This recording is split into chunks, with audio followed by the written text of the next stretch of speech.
Interruption, but I'm Mike Wilbon. It's National Inventors Day, Tone. You ever invent anything? I'm Tony Kornheiser. Just a couple of little things. My resume, my college board scores, my family. Be careful. You don't want to like have that. you don't want to admit everything. I haven't.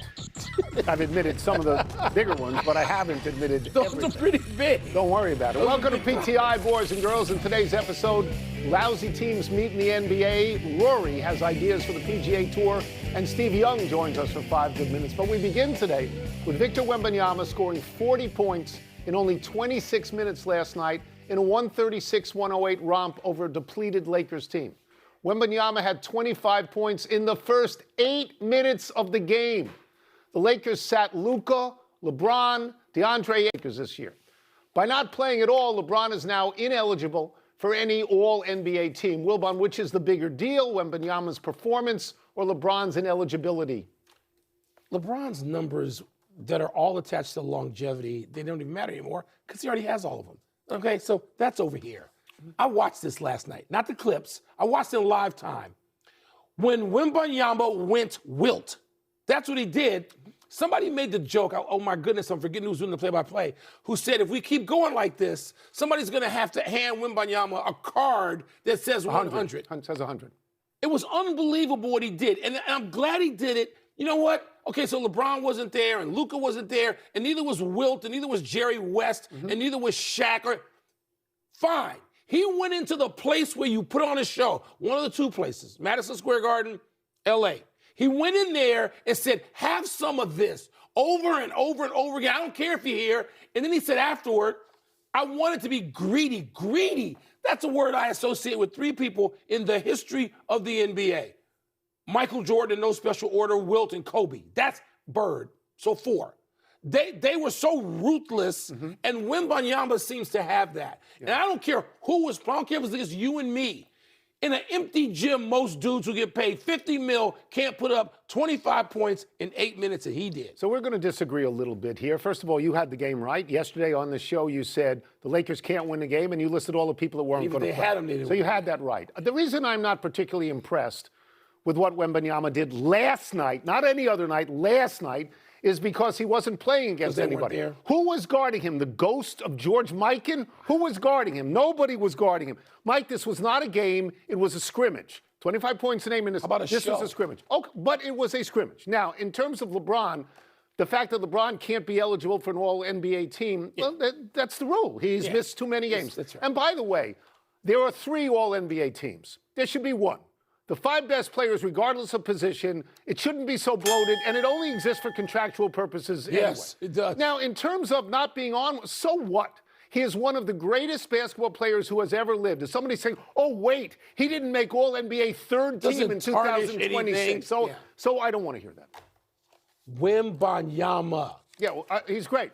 But last night doesn't prove it or establish it. Not last night. It reminds you. Go ahead. You love him. I do. I know. Yes. I understand. He's it. I understand. Right now. I understand. But we'll move to a game on tonight's schedule that stands out for all the wrong reasons.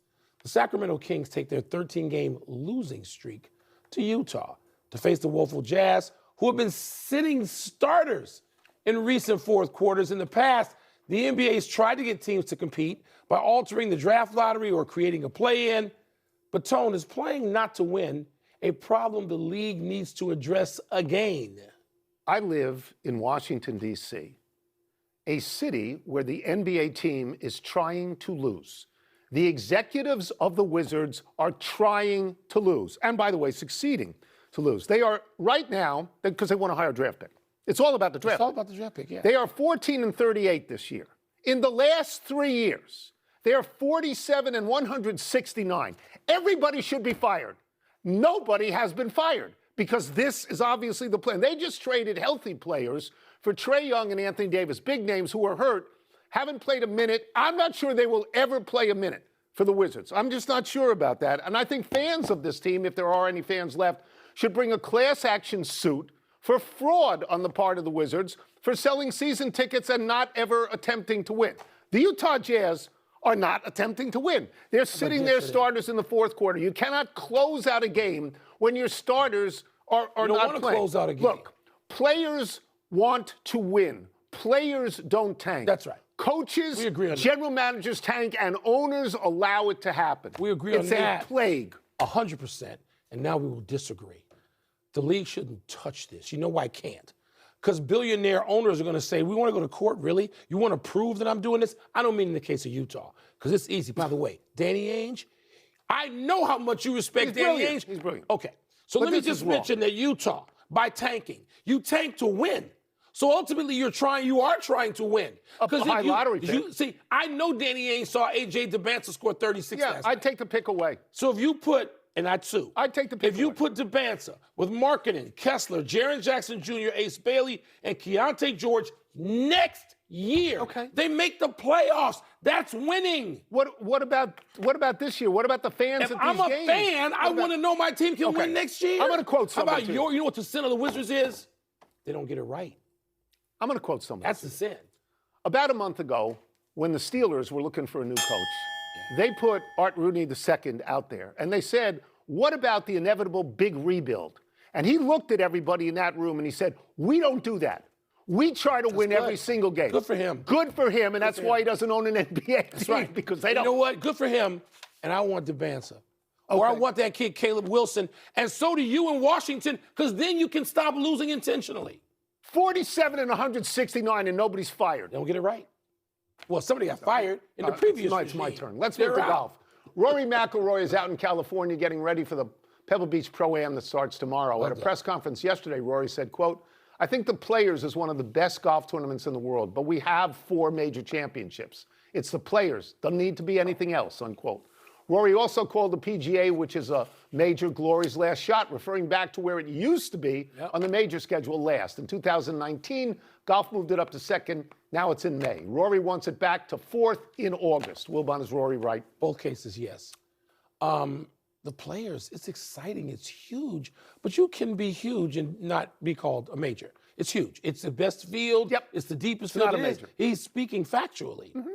And, Tony, I hate that the professional golf is so afraid of the NFL. Totally. That it won't even put some. First of all, yes, there is some overlap in terms of viewership and eyeballs, but there's a lot of it that's exclusive to your endeavor. And the season is scrunched. They should put this back in August. It feels unnatural to have it where it is with the stupid FedEx thing just rushed in there and slapped together. I'm with Rory on both counts. Okay. Golf has 4 majors. They've had 4 majors, the same 4 majors, 60, 80 years, maybe more than that. They got the Masters, they got the U.S. Open, they got the British Open and the PGA. Oh, so they got 4. That's what they have. They have 4. You remember the Beatles? Beatles had 4 members. They had John, Paul, George, and Ringo. There was a disc jockey in New York when the Beatles came along named Murray the K, who said, I'm the 5th Beatle. But you're not, because they only have 4 Beatles. The Players has the best field, you're right, but it's not a major. There are 4 heads, right? On Mount Rushmore, there are 4 heads. Anybody clamoring for a 5th head? Well, you don't. Probably. Well, you don't need somebody a 5th head. clamoring for now, a 5th. You're right. Yeah. They moved it for 2 reasons. One, they moved it because it was 2-month gap between the Masters and the next major. Which is okay. They wanted, but golf wanted to fill the gap. But the more important reason was they wanted to get out of the way of the train that is the NFL. Yes. And so the FedEx Cup wants to be finished by Labor Day, so there is not a conflict. If you can put it in August and still accomplish that, I'm okay with that. But, Mike, I don't mind it the way it is, because now we have majors in April, May, June, and July. I don't think it is. I don't think it's too rushed. I like it. It felt natural the way it was. It felt great having the PGA in August. Of course they can put it in August. Pro football doesn't actually start until the Sunday after Labor Day. Well, Thursday. So there's Thursday. So they got time to do this. Can I tell you something? Right again. I met Rory's father when I was in Florida. Okay. I mean, he's a member at Seminole. I met him.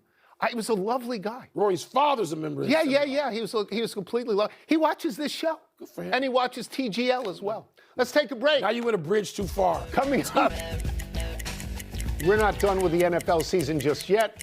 We have some questions for our great friend, the man who seemed like the homecoming king of this year's Super Bowl festivities, Mr. Steve Young. We're going to start with Drake May. How does a painkiller shot in your throwing shoulder help and hurt you as a quarterback? And what sort of empathy, and that's the right word, empathy, because you played this position, what sort of empathy do you have after his struggles? Well, first of all, the shot, I mean, the shoulder's the most complex joint in the body, and especially a throw, it's you know you're throwing shoulder better than anything else, like the intricacy of it, and if it's numb in a certain spot, it can really affect you. And I think in the first quarter, I was like, he doesn't look 100%, so you could tell that something wasn't right. So I feel bad that had to happen at that time. But taking shots in the shoulder, yeah, I mean, sometimes it doesn't matter, and sometimes it really does matter. It's hard to know the context. As far as the empathy, man, it got to a point where I always used to say in college, all the receivers are open, and in the pros, nobody's open. That was the difference. And that was like for Drake all year, everybody's pretty much open, and then all of a sudden he goes to the Super Bowl and nobody's open, and he's getting mauled, and you could see him getting overwhelmed. Like it just gets it gets into your head, it gets into everybody's head. We're in the Super Bowl, it's going the wrong way, we can't get a first down, and then things start to go haywire, and they never could get right. And that's why championship football is so compelling, because it happens that fast. It's not 7 games. It's not, you don't get to go back tomorrow and try it again. It's like it all happens right there, and then you just devolve, and bam, you're out. And he's going to learn a lot from it. It's a huge scar that he's going to have from it, but he can turn it to the positive over time. But man, talk about empathy. That was a tough spot. We'll switch quarterbacks and get to a totally different sort of story arc. Steve, you told our friend Rich Eisen earlier this week that Sam Darnold's career arc feels similar to yours. I must have missed the extra 3 or 4 teams that you got dumped to, but please tell us, what is it about Darnold's career arc that feels similar? Yeah, I would say this. He started in a place where it was cloudy and rainy, how it felt, right? It was oppressive in how it felt to try to be good. And then you get to a place where the clouds part and the sun comes out in the West Coast offense, and now the fruits of it, now we talk about every week. And that's similar to me, right? It's like I started in a place that was just brutal, and then got to a place that's just, you can now go find out how good you can get. And that's the best thing you could ever ask in the team sport, is be in a spot where you have the right kind of people to allow you to go show if you're good or great or whatever it is, let's go show it. And I think that arc is really, but that's true for anyone, Michael, whether you go team to team or not. Right. Are you in a place that has a platform to allow you to iterate and find out how good you are? And there's just not 32 of them. We talk about that a lot. And when you find one, it's like a gift from heaven. And you just, now let's go. You might not be as good as you think you are. It might be the truth that you can't do it. But at least we're going to find out how good or great you can be. And I think Sam in that spot, it feels familiar. All right, extending on that, we're going to ask you to be judge and jury when you mention those platforms and who has them. Of the young quarterbacks besides May and Darnold, so let's say people in their, 5th year or less, who impresses you? Who do you like? Who do you look at and say, yeah, I'll take some of that for a while? Well, like we just said with Sean Payton, you got Bo Nix. He's in one of those places where you're going to be able to iterate and find out how good you are, and it seems like he's going to be pretty good. Then you get to a spot like in New Orleans with Tyler. Is he somebody that could do a Brock Purdy? I mean, could he be somebody that just could explode on the scene? It does feel like everyone around him that plays with him is like, this kid is real. This kid is for sure. And so I think there's those are the 2 that stick out for me that are younger. And then you got a kid come from Indiana for the Raiders. Can one man save a whole organization? We talked about it for years. Can he come and save the Raiders? We'll see. But there's some young players I like. But this is the year that all the greats missed the Super Bowl, especially on the AFC side. No, that's true. That's true. Yeah. Yeah, I mean, Mahomes and Lamar Jackson and, and Joe Burrow and Josh Allen. Yeah, it was the year off. It was the year for somebody to do something unique. Yeah. All right, we will get you out of here on this. You've talked a lot about why so many teams have hired coaches out of the McVay, Shanahan, and Reed offensive coaching trees. Do you think Mike Macdonald's success, and that defense was overwhelming, Mike Macdonald's success could spur a similar pattern of hiring defensive head coaches? I mean, it would definitely get people's interest because I think he's done all of that. The rule changes are all against the defense every year, and it makes it harder and harder to play great defense. And to me, the game is dominated by the Kings.